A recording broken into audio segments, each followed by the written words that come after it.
Лесно е, ако вие го уживате тоа, ако имате слободна недела, да кажувате дека другите не треба да ја имаат.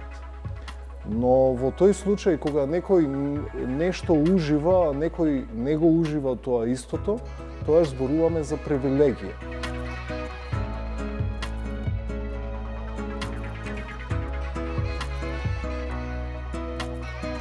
Нема никаква логика самиот закон. Вие да правите измени во два закона, при тоа што имате притисок од некој странски капитал кој што ви дошол да ви гради мол усред Скопје. Колку треба да сте лабилни како држава, како синдикат и како законодавство, колку треба да сте смешни за да дозволите вакво нешто.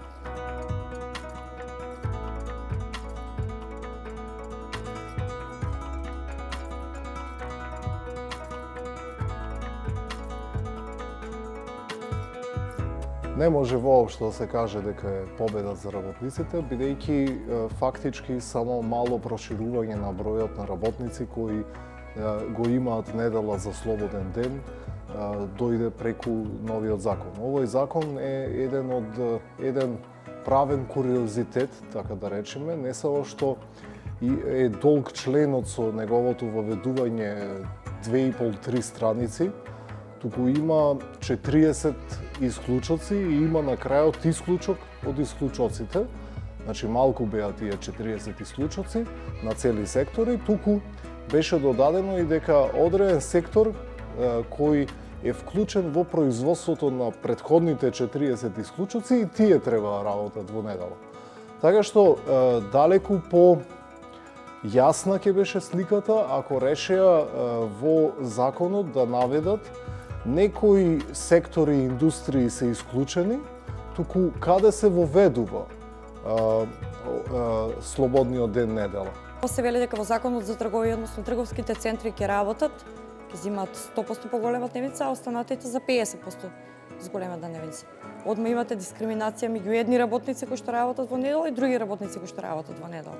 47 плюс дејности сметам дека е премногу, дека не требаше вака да биде. Како го замисливме ние како иницијатори? Ние рековме, пошто немате евиденција за работно време, поради тоа што не го испаќате трудот на работниците кои што го вложуваат во прекувремената работа во празник или на ден на неделен одмор, додека да се научите да го евидентирате и да го плаќате, ќе го бараме недела како неработен ден.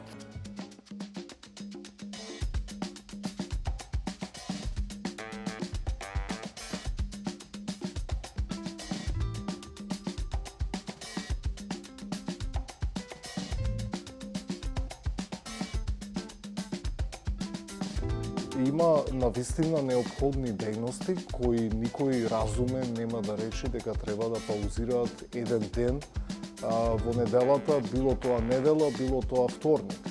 Например, зборуваме за здравство, зборуваме за царина, зборуваме за погребални предпријатија, зборуваме исто така дури и за производствени капацитети, каде што запирањето со работа значи невидена штета и големо трошење енергија за повторно да се стартира процесот.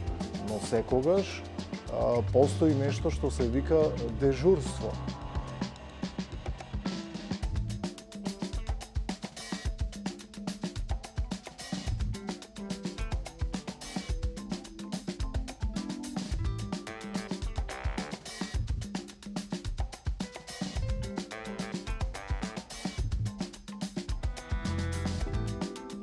Јас немам слушното дека во оваа година некој работодавач бил затворен поради работа во недела. Тоа може да индицира дека сите до последен го почитуваат законот или може да индицира дека